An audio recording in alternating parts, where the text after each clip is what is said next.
అది చాలా గొప్పది. ఎంత డబ్బు పెడితే దొరకదు. అది సక్సెస్ వచ్చే అది it gives a great energy మనం ముందుకెళ్ళడానికి, అడిగేయడానికి, సెటిల్ అవ్వడానికి, ఒక ఇల్లు కొనుక్కోవడానికి, ఒక కారు కొనుక్కోవడానికి, ఎంతో లైఫ్లో ప్లాన్ చేయడానికి, ఎన్నో విషయాలు ఆ సక్సెస్ మనకి చాలా ఎనర్జీ ఇస్తుంది. So success is very important. Success లేకపోతే నేను ఎప్పుడో చెప్పినట్టున్నాను, అది ఫిలిం నగర్ లోపల వెళ్ళలేము, అలా నేరుగా హైటెక్ సిటీ అలా వెళ్ళిపోతూ ఉండొచ్చు. అలా ఏదో ఒకలాగా చూస్తారు మనల్ని, సక్సెస్ అలా చూస్తారనమాట. సో మేము ప్రే చేసుకున్నదల్లా ఒక సక్సెస్ కోసమే. ఒక ప్రొడ్యూసర్కి ఒక సక్సెస్, ఒక ధైర్యంగా, ఒక గొప్పగా, ఒక నిజంగా ఒక సక్సెస్ ఇచ్చి చెప్పుకోవడానికి ఈరోజు చాలా చాలా కష్టంగా ఉంది. నెగటివ్ ట్రోల్స్, నెగటివ్ ట్యాగ్స్ ఎంతో వేసి, ఇప్పుడు దీని వెనకాల ఒక ప్రొడ్యూసర్, ఒకటి నిర్మాత ఉన్నాడు. అది కూడా తను ఎంతో కష్టపడి ఎక్కడి నుంచో ఊరంతా వెతికి చాలా డబ్బులు తెచ్చుకుని, సొంత డబ్బు కాకుండా ఫైనాన్స్కి తెచ్చుకుని ఒక సినిమాలో పెట్టేటప్పుడు ఆ కష్టం, అది మీరు పెట్టే ఆ నెగటివ్ ట్రెండ్స్లో ఒక ప్రొడ్యూసర్ ఎంత కూలిపోతున్నాడని మీకు తెలియదు. అది చాలా కష్టమైన విషయం. ఇక్కడ సినిమాలు రావడానికి సరే ఎంతో ఇంపార్టెంట్ అయిన వాళ్ళు మన ప్రొడ్యూసర్స్. వాళ్ళు ఎంతో మనకి దేవుడు లాంటి సమానం. వాళ్ళని ఎంతో జాగ్రత్తగా చూసుకోవాలి మనం. అది అందరు ఫ్యాన్స్కి ఒక బాధ్యత ఉంది, అందరి హీరోస్కి, అందరికీ మ్యూజిక్ డైరెక్టర్స్కి, ఎవ్రీ టెక్నీషియన్, ఒక లైట్ బాయ్, ఒక అన్నం పెట్టేవాడు కూడా ఒక ప్రొడ్యూసర్ని దేవుడిలాగా చూడాలి. అంటే ఈరోజు వరల్డ్ అంతా ఒక తెలుగు సినిమాని చాలా గర్వంగా చూస్తుంది. Telugu cinema is shining. ఏ తమిళ డైరెక్టర్కి వెళ్ళినా, సార్ తెలుగులో ఒక సినిమా చేయాలి సార్, మంచి హీరో చెప్పండి అంటాడు. ఏ మలయాళం డైరెక్టర్కి వెళ్ళినా ఒక తెలుగులో ఒక సూపర్ ఎక్స్ట్రాడినరీ సబ్జెక్ట్, తెలుగులో ఒక సబ్జెక్ట్ చెప్పాలి. ఏ కన్నడ దగ్గరికి వెళ్ళినా ఒక తెలుగులో చెప్పాలంటున్నారు. హిందీ వాళ్ళ దగ్గరికి వెళ్ళి మొన్న నేను బేబీ జాన్ చేసినప్పుడు కూడా తెలుగులో ఒక సూపర్ సబ్జెక్ట్ చేయాలి బ్రదర్ చెప్పండి అంటున్నారు. This is how Telugu cinema shining today.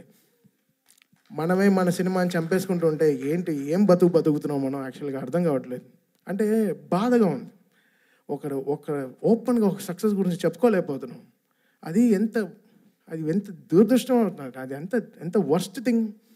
మనం గర్వంగా మనం చెప్పుకోవాలి కదా, మన తెలుగు సినిమా అనేది చాలా గొప్పది, సినిమా అనేది చాలా గొప్పది కదా.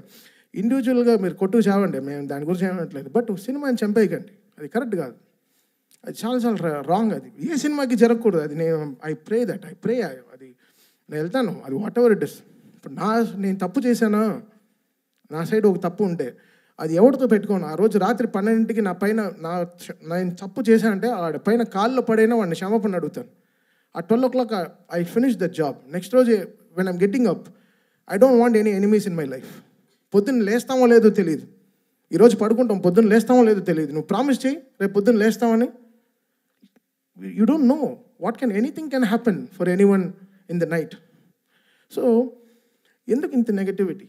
ఒక మనిషి బతకడం, కోవిడ్లో చచ్చాం కదా, అందరం చచ్చిపోయాం కదా, ఇండస్ట్రీ చచ్చిపోయింది.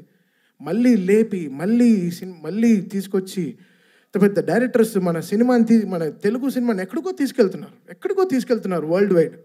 ఈరోజు మాకు అఖండ నుంచి అసలు what ever it is, Telugu cinema is flying high.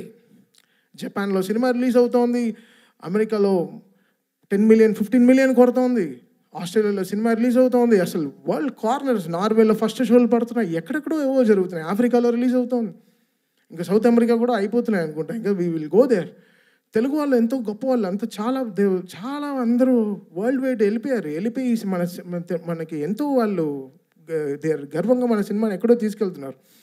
So మన అందరి బాధ్యత కదా ఓ సినిమాని కాపాడడం అయినా సరే, whatever it is. Cinema బాగాలేకపోతే okay fine, we take it, we learn, నేర్చుకుంటాం. నెక్స్ట్ ఎలా బాగా చేయాలి, మ్యూజిక్ ఎలా డైరెక్షన్ చేయాలి నేర్చుకుంటాం. We are open to it. But producer అలా కాదు కదా, మన సోల్ కదా వాళ్ళు ఎంతో మనకి అన్నం పెట్టేవాళ్ళు కదా, మన బాధ్యత అది. మనం ఎంత తప్పు చేసినా రాత్రి ఇంటికే వెళ్ళాలి కదా, మంచి చేసినా తప్పు చేసినా రాత్రి మనం ఇంటికే వెళ్తాం. సో మనం ఎలా చూడాలి ఇల్లు. సో అలానే ప్రొడ్యూసర్ కూడా, మనం ఈ సినిమాకి ఏం తప్పు జరిగినా అది డైరెక్ట్గా వెళ్ళి ప్రొడ్యూసర్కే ల్యాండ్ అవుతుంది. సో అది మనం ఎంతో బాధ్యతగా మనం అది తీసుకోవాలి, మనం దాన్ని ఎంతో పాటించాలి. సో ఇది ఏదో నేను చెప్తున్నాను కాదు, నేను చూసే ఈ నెగటివ్ ట్రోల్స్ చాలా సిక్గా ఉంది, భయంగా ఉంది, ఇరిటేషన్గా ఉంది, సిక్గా ఉంది. ఎక్కడ నా ప్రొడ్యూసర్స్ మాయం అయిపోతారో, కొత్త సినిమాలు వస్తాయో లేదో, డబ్బులు పెడతారేమో ఫ్యూచర్లో బెంగ వచ్చేసింది. సో ఇలాంటివి నెగిటివ్ ట్రెండ్స్ అందరూ ఆపేసి కొంచెం సినిమా పైన వాళ్ళ హీరోలు ఎంతో కష్టపడి ఎంతో అందరూ చెమట పెడుతున్నారు, అందరు చెమట పట్టే ఆ సక్సెస్ వస్తుంది. అంత చాలా ఈజీ కాదు ఈ సక్సెస్ రావడం, అది ఎంత మనం నేర్చుకోవాలి. సో ఇంకా బాధ్యతగా మనం అందరం ఉండాల్సిన బాధ్యత మనకుంది. అది లోకం అంతా చూస్తోంది, ఏదో మనం కొట్టుకు చావడం కాదు, బట్ లోకం అంతా మన తెలుగు సినిమాని ఈరోజు చాలా గౌరవంగా చూస్తోంది. ఆ గౌరవాన్ని మనం ఎక్కడో ముందుకు తీసుకెళ్లాల్సిన బాధ్యత మన అందరికీ ఉంది, ఎవ్రీ హీరో ఫ్యాన్కి ఉంది. సో ఇదేదో నేను ఇంత సీరియస్గా ఎప్పుడు మాట్లాడింది కాదు, నాకు చెమట క్రికెట్ ఆడేటప్పుడే వస్తుంది, మైక్ మాడేటప్పుడు అంత రాదు. And coming to Daaku, very happy. నాకు తెలిసిన రెండే శ్రీనాథ్, ఒకటి జవగల్ శ్రీనాథ్.